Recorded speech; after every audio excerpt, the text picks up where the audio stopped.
Pernah nggak kalian merasa semakin sulit untuk fokus, gampang bosan, atau merasa otak seperti mati rasa setelah berjam-jam scroll media sosial?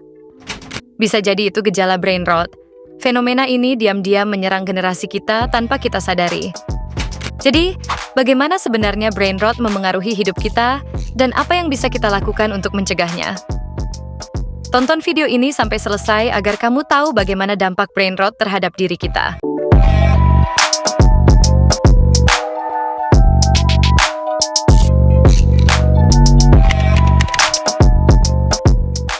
Brain rot adalah istilah yang digunakan untuk menggambarkan kondisi menurunnya kemampuan berpikir kritis, kreativitas, dan fokus akibat konsumsi berlebihan konten berkualitas rendah.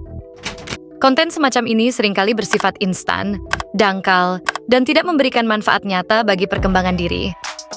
Jika dibiarkan, ini dapat memengaruhi produktivitas, kesehatan mental, hingga cara kita berinteraksi dengan dunia nyata. Contohnya adalah terlalu lama menghabiskan waktu di media sosial, bermain game berlebihan, atau terus-menerus scroll konten di media sosial yang berkualitas rendah atau minim informasi seringkali membuat seseorang kehilangan fokus, lelah mental, atau kurang produktif.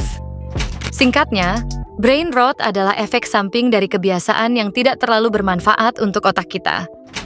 Brain rot dapat terjadi akibat terlalu banyak waktu dihabiskan untuk scroll media sosial dan mengonsumsi konten receh yang minim informasi atau edukasi.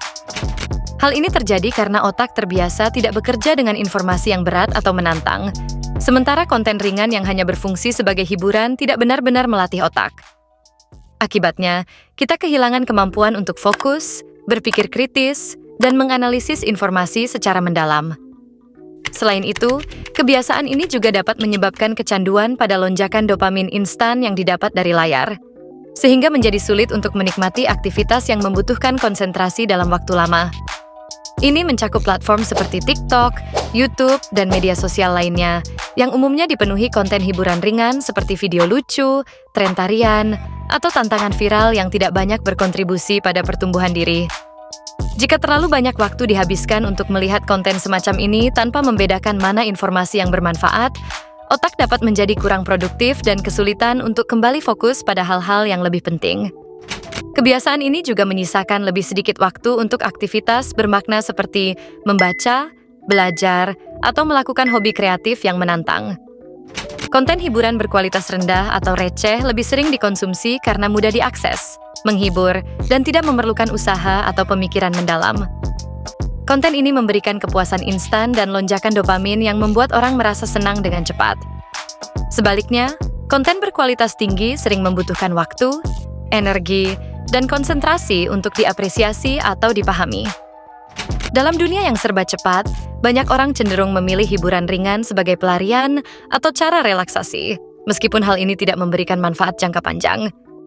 Terkadang kita sering bertanya-tanya kenapa konten receh lebih banyak bertebaran di media sosial.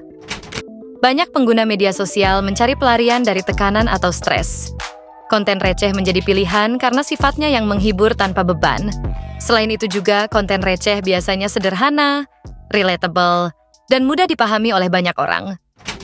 Hal ini meningkatkan peluangnya untuk menjadi viral. Menarik lebih banyak pembuat konten lain untuk memproduksi hal serupa karena banyaknya minat yang menonton. Kalangan yang paling rentan mengalami brain rot adalah mereka yang sangat terpapar teknologi dan media sosial, seperti generasi Gen Z. Mereka tumbuh di era digital dengan akses internet dan media sosial yang sangat tinggi. Gen Z cenderung menghabiskan banyak waktu di aplikasi seperti TikTok, Instagram, dan YouTube yang penuh dengan konten ringan dan hiburan. Namun, bukan berarti generasi lain tidak terpengaruh. Karena siapapun yang terbiasa menggunakan media sosial secara berlebihan tanpa pengelolaan yang baik, juga berisiko mengalami brain rot. Nah, buat generasi Gen Z, penting banget agar selalu waspada terhadap dampak dari terlalu berlebihan mengonsumsi konten receh dan berkualitas rendah.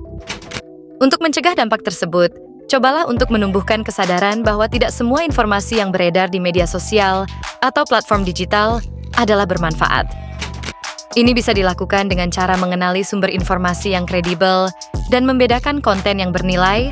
Selain itu juga, kita bisa mengikuti akun atau channel yang memberikan nilai lebih, seperti yang berfokus pada pengembangan diri, pengetahuan, atau isu sosial yang relevan. Dengan cara ini kita bisa lebih bijak dalam menggunakan media sosial, dan dengan cara ini juga akan berpengaruh pada algoritma platform yang kita gunakan. Contohnya, kita sering menonton konten receh yang tidak memberikan manfaat atau edukasi, maka algoritma akan membaca konten seperti apa yang sering kita tonton, dan secara otomatis, sistem algoritma tersebut bekerja untuk menyajikan konten yang sama. Begitupun sebaliknya, jika kita sering menonton konten yang bermanfaat, maka algoritma akan menyajikan konten yang sama. Jadi, akibat konsumsi berlebihan konten receh atau berkualitas rendah dapat memberikan dampak serius pada perkembangan kognitif, emosional, dan sosial. Dampak tersebut meliputi penurunan kemampuan berpikir kritis, kreativitas yang terhambat, dan kecenderungan terhadap perilaku pasif.